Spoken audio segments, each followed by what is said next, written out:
ታየት ያለበት ጉዳይ ነው መጀመሪያ ማለት ነው። ይሄንን ሳናወራ ወይም ደግሞ ይሄን ሳናየው አምላክ ሰው ሆነ ተዋሃደ ብንል አይሄድልንም። የመጀመሪያ ሶስቱ አካላት እንዴት ነው የሚኖሩት?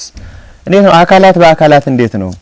አብ ዓለም ሙሉ ዓለምን የሞላ አካል ነው። ወልድ ዓለምን የሞላ አካል ነው። መንፈስ ቅዱስ ዓለምን የሞላ አካል ነው። ስለዚህ በማን አካልነት ነው የሚኖሩት ወይም ደግሞ በየትኛው ዓለም ነው የሚኖሩት የሚል ሳይ መጣ አካላት በአካላት ህልዋን አካላት ናቸው። በጣም ማየት ያለባቸው ምእመናንም መረዳት የሚገባቸው በአብ አካል ውስጥ በህልውና ወልድ አለ። በወልድ አካል ውስጥ በህልውና መንፈስ ቅዱስ አለ። መኖርና ማደር ይለያያሉ። መገዳደብም አይደለም መኖር ነው። መኖር ማለት ባጭር ምሳሌ ልክ ከፀሐይ ብርሃንና ሙቀት ይመጣሉ ይገዳደባሉ አንልም። መኖር ነው ብርሃኑና ሙቀቱ፣ ብርሃኑ በሙቀቱ ሙቀቱ በብርሃኑ ይኖራል። ስለዚህ አይተዳደርም ወይም ደግሞ አይገዳደብም። የሶስቱ ህልውናን በዚህ መልኩ ነው ልንረዳው የምንችለው። ብርሃነ ፀሐይና ሙቀተ ፀሐይ በአንድ ዓለም ላይ ስለወጡ ይገዳደባሉ፣ አንዱ ባንዱ ያድራል ማለት አይደለም። ህልው መሆን ነው። ምሳሌው ለመናገር እነዚህ ብርሃኖች አሉ። እነዚህ ብርሃኖች ብርሃኑ ከብርሃኑ ይኖራል ህልው ይሆናል እንጂ አያድርበትም።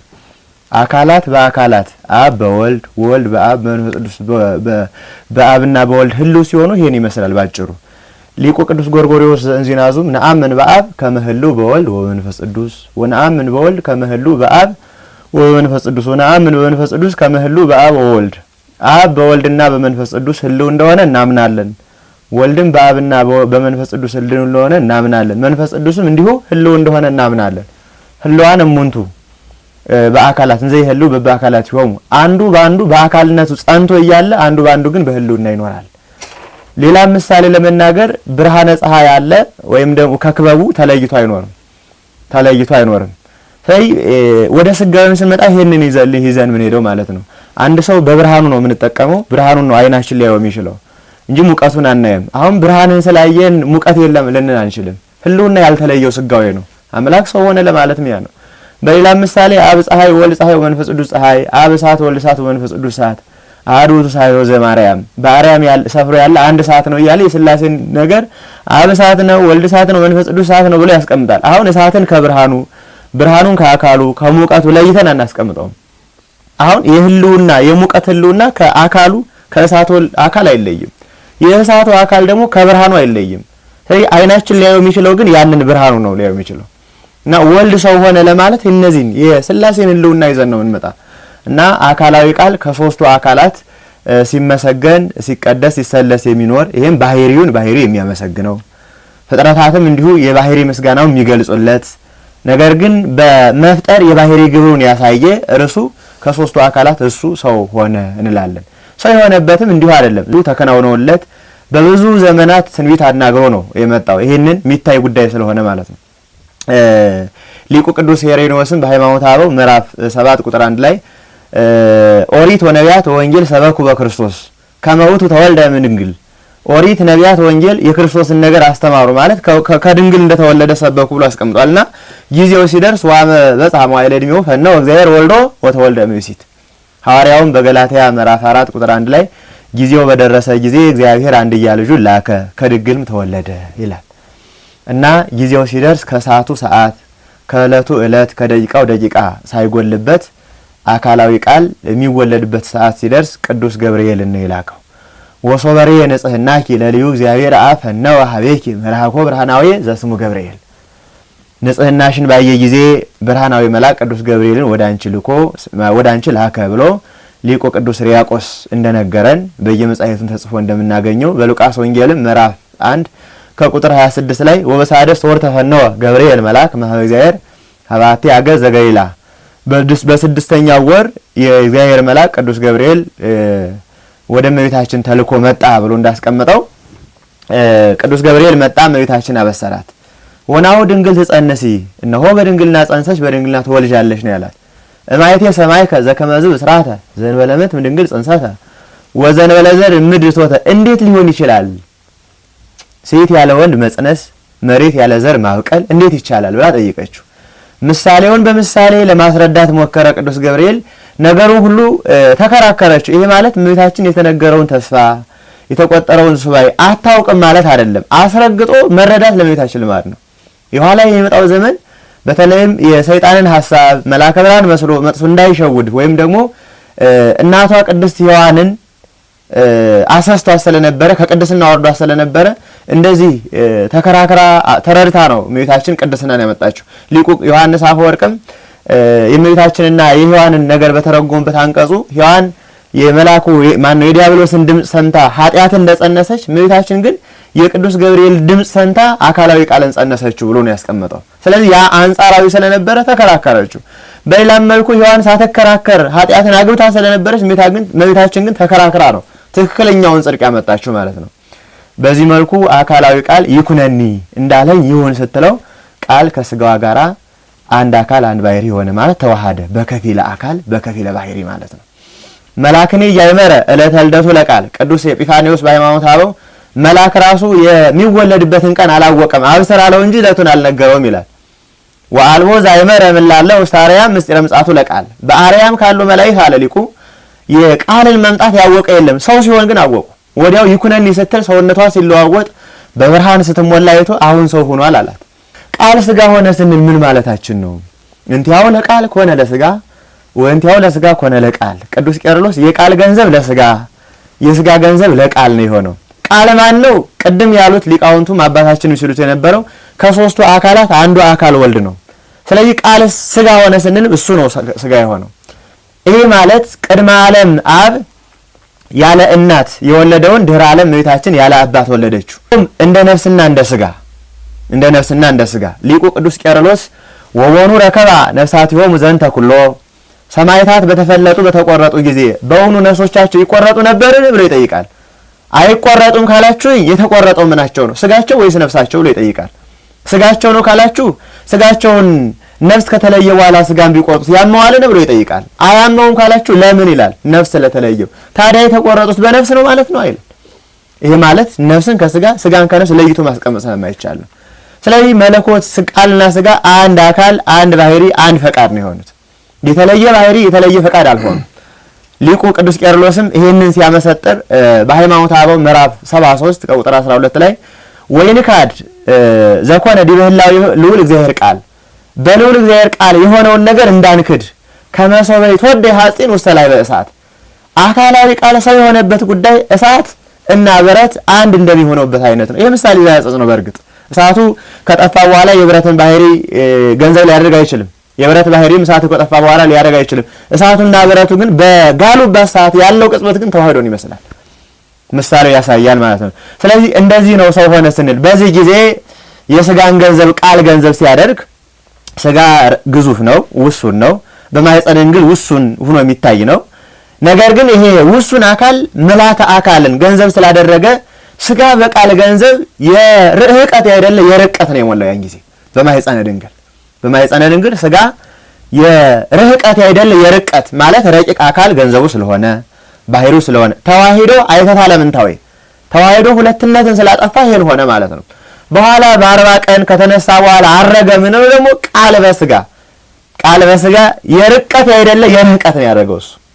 እሱ የርቀት አይደለ የርህቀት ነው። ይሄኛው ግን ስጋ በቃል የርህቀት አይደለ የርቀት ነው ያደረገው። ለዚህ ነው ሊቁ ቅዱስ ኤራቅሊስም እንዛሎ ሰጽናቡሁ ይሰግር ሎቱ መላእክት ወያንሰሱ በከነፈ ነፋስ በእናቱ እቅፍ እያለ በእናቱ ማህፀንም እያለ መላእክት ይሰግሩለት ነበረ፣ በነፋስ ጫንቃም ላይ ይመላለስ ነበር አለ። ይሄ ማለት እሱ ነው ማለት ነው። ወልድ ክርስቶስ አካላዊ ቃል ሰው ሆኖ የታየበት ምስጢር ይሄን ነው። ባህሪውን ግን አልለቀቀም። አሁን ዜገም አይደለም ተለወጠም አይደለም ባህሪውን አጠፋም አይደለም ባህሪውን እንደያዘ አንድ አካል አንድ ባህሪ ነው።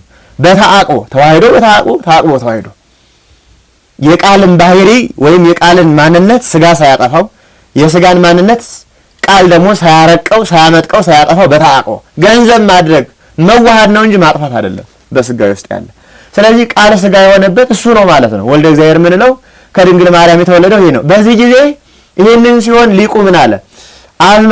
አዝማነኪ አምጣነኪ ይቤላ አብለ ድንግል አብ ቅዱስ ያሬድ ድንግል ማርያምን እንዲህ አላት፣ ዘመንሽ ዘመኔ ነው መጠንሽም መጠኔ ነው አላት። መጠነ አብ ዘመነ አብ የስጋ ዘመን ሆነ፣ ዘመነ ስጋ ደግሞ የቃል ዘመን ሆነ ማለት ነው። ስለዚህ ማአነ ወለድኩ ወአንቲኒ ዮም ሀቀፍኪዮ እኔ ወለድኩት ዛሬ ደግሞ አንቺ አቀፍሽው አላት እመቤታችን።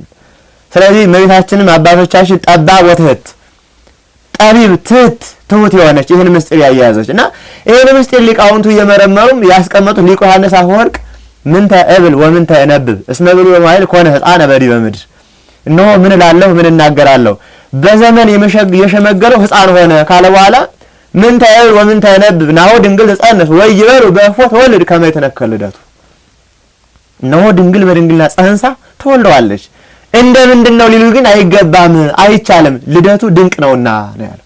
በዚህ ድንቅነት የተወለደ ነው ተዋህዶ ምንለው። ይሄንንም እንደውም ሊቁ ቅዱስ ኤፍሬም ሲናገር አይ ልቡና ወአይ ነቢ ወአይ ሰሚ ዘይክል አእምሮ ዝንቱ ምስጢር ይህንን ምስጢር ቃል ሰው የሆነበትን ሰው ቃል የሆነበትን ምስጢር ሊያውቅ ሊመረምር ሊረዳ የሚቻለው አእምሮ ምን አይነት ነው ያለው። ወላይ ለኩሉ ህሊናት ከሌላ ሁሉ በላይ ነው።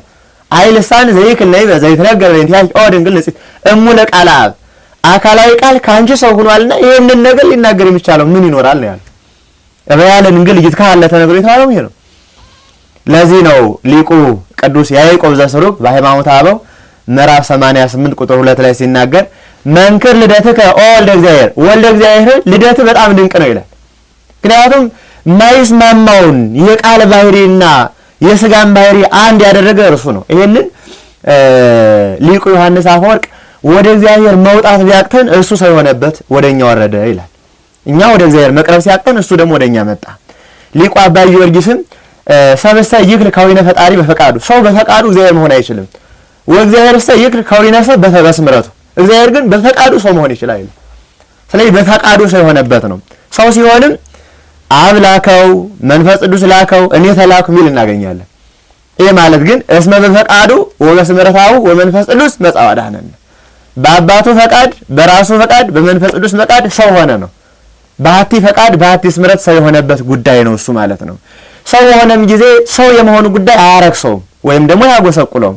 ፀሐይ በመሬት ላይ ስላረፈ መሬት ላይ ብዙ ነገር ቆሻሻው ስላለ ፀሐይን መሬት ወይም በመሬት ያለው ነገር አይጎዳትም። ነገር ግን ፀሐይ መሬትን ይቀድሳታል፣ ያነጻታል፣ ያደርቃታል፣ ይቀድሳታል፣ ያሞቃታል። እንደዚህ ሁሉ ቃል ሥጋ ሆነ ስንል የሥጋን ባህሪ ገንዘብ ስላደረገ ክብር አይጎልበትም። ክብር ሳይጎልበት ሰው የሆነበት ምስጢር ነው ቃል ሥጋ ሆነ ምንለው ማለት ነው። ይሄን የመሳሰሉ አንቀጹ ብዙ ነው። በምላተ መለኮት ነው የሆነው። እስመ ፍጹም መለኮቱ ሀደረ በሥጋ ሰብ ሐዋርያው ቅዱስ ጳውሎስ በቆላስይስ መልእክቱ ምዕራፍ 2 ላይ ፍጹም መለኮት ሥጋ ሆነ ነው ያለው። በሰው ባህሪ ተዋሃደ። ሰው ሲሆንም የኛን ባህሪ ገንዘብ አድርጎ ነው። ይነሰው ለዘነሰው መላእክት አላም ዘር አብርሃም አላለ። የነሳውን ሥጋ ከመላእክት አልነሳውም፣ የአብርሃም ባህሪ ገንዘብ አደረገ። ዕብራውያን ምዕራፍ 2 ቁጥር 17 ላይ ያለው ቃል እንደምናገኘው ማለት ነው። ከዚህ በኋላ ነው ደንገጹ ሰራዊተ መላእክት ሶበሪው ትትናው ለእሳት ግሩም መላእክት አዩት ሰው ሆኖ ተመለከቱ በጣም ደነገጡ ይላል። እንዴት ሰው ሆነ ገረማቸው ተደነቁበት። ሊቁ ቅዱስ ያዕቆብ ዘስሩግ እንዳስቀመጠው ማለት ነው። ሁሉ የተደነቁበት ምስጢር በዚህ ነው የተከናወነው። ከዚህም በኋላ ሊቁ ሲናገር ይሄንን አጉልቶ ሲናገር ዮሐንስ አፈወርቅ ምዕራፍ ሃይማኖተ አበው ምዕራፍ 67 እና 68 ላይ ሪከኑ መጠነ ርቀት ዘሃሎ ማእከለ እግዚአብሔር ወማእከለ ሰብ በሰውና በእግዚአብሔር መካከል ያለውን ርቀት ተረዳህ ወይ ብሎ ያስቀምጣል። ሰው ሌላ ነው፣ እግዚአብሔር ሌላ ነው። ነገር ግን ያ ሌላ የሆነው አካል ባህሪውን ዝቅ አድርጎ ሰው ሲሆን ትመለከታለን። ወይ ያይለፎ አሃደ ማረገ ወይ ክሌ ማረገ ወይ ሰለስተ ማረገ አላ መልእልተ ሁሉ መላእክት ተረስዮ የሰው ባህሪ ደካማ ነው። ከአሳ ይልቅ ቃሉ አይሰማ ጸሎቱ ደካማ የነበረ የሰውን ባህሪ አለ አንድ ማዕረግ ሁለት ማዕረግ ሶስት ማዕረግ አላደረገውም አላወጣውም። አላ መልእልተ ሁሉ መላእክት ተረስዮ ከመላእክት ሁሉ በላይ ያደረገው እንጂ አምላከ መላእክት መጋቢ ዓለማት ፈጣሪ ፍጥረታት እንዲሆን አደረገው እንጂ ባህሪ የሰው እሱ ነው። ተዋሃደ ስንል ምላተ ባህሪ ነው አካሉን ገንዘብ ያደረገው። አካል ያለ ባህሪ ባህሪ ያለ አካል ስለማይገለጽ አካሉንም ባህሪውንም ገንዘብ ያደረገው እሱ ነው ማለት ነው። እስመ ቀዲሙስ መሬት ወአመድ ነነ ወአኮ ዘል ላስተሐቅሮተ ህላዌነ ቀድሞ የሰው ባህሪ አመድና ትቢያ ነበር አለ ዮሐንስ አፈወርቅ። እንዲህ ማለትም ሰውን ለመላቅ ፈልጌ አይደለም ምን ያህል ደካማ እንደነበረ ለመናገር ነው። ወይዘስ ከመነጠጠል ለሙንቱ ዛሬ ግን ዓለም እንደ ውሃ ጠብታ ናት ይላል በሰው ባህሪ ላይ ያለችው። ልክ አካላዊ ቃል ሥጋን ሲዋሃድ ይሄ ዛሬ ዓለምን በመሃል እጁ አዘ ዓለም በራሁ ዓለምን በመሃል እጁ የያዘ ምን ነው በተዋህዶ ነው። አንድ አካል አንድ ባህሪ አንድ ፈቃድ አንድ ግብር ወልደ እግዚአብሔር አካላዊ ቃል ይሄ ነው። ክርስቶስ ምን ነው ይሄ ነው። ክርስቶስ የሚለው ክርስቶስ ማን ነው ብንል ክርስቶስ ብቻ ለተስዊት ብቻ ለመለኮት የወጣ ቃል አይደለም። ክርስቶስ ማለት ውሁድ ማለት ነው። ለስጋ ብንቀጽለው ካልተዋሃደ ክርስቶስ አይባልም። ለቃልም ብንቀጽለው ካልተዋሃደ ክርስቶስ አይባልም። በተዋህዶ ነው። ይሄም ዓለምን ያዳነበት ስሙ ነው። ለቃል መድኃኒትነት አለው፣ ሞት ግን አይስማማውም። ለስጋ ሞት ይስማማዋል፣ መድኃኒትነት ግን የለውም። ስለዚህ ሞት የሚስማማው አዳም ስለሞተ ሞት ስለተፈረደበት ሞቱን በሞቱ መሻር ነበረበትና ሞት የሚስማማውን ባህሪ ገንዘብ አድርጓል። ነገር ግን ሞት የሚስማማው ባህሪ መድኃኒትነት ስለሌለው በተዋህዶ መድኃኒትነትን ገንዘብ አደረገለት። አንድ አካል አንድ ባህሪ ሆነ ማለት ነው። ሩቅ ቃል ምንለው ቅድመ ተዋህዶ ያለውን ነው። ከተዋህደ በኋላ ሩቅ ቃልም አይደለም ሩቅ ስጋም አይደለም ስግው ቃል ነው። ይሄም ክርስቶስ ማለት ነው። ክርስቶስ አንድ አካል አንድ ባህሪ።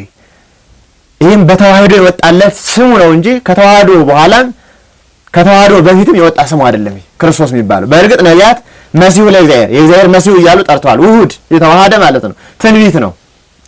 ለነቢያት የቸኮሉ ነቢያት አሉ። በጣም ይሄንን እየጓጉ ያዩ ነበሩ ነቢያት እና ይሄንን ተናግረውለታል። ወልደ እግዚአብሔር ማለት ይሄ ነው ማለት ነው።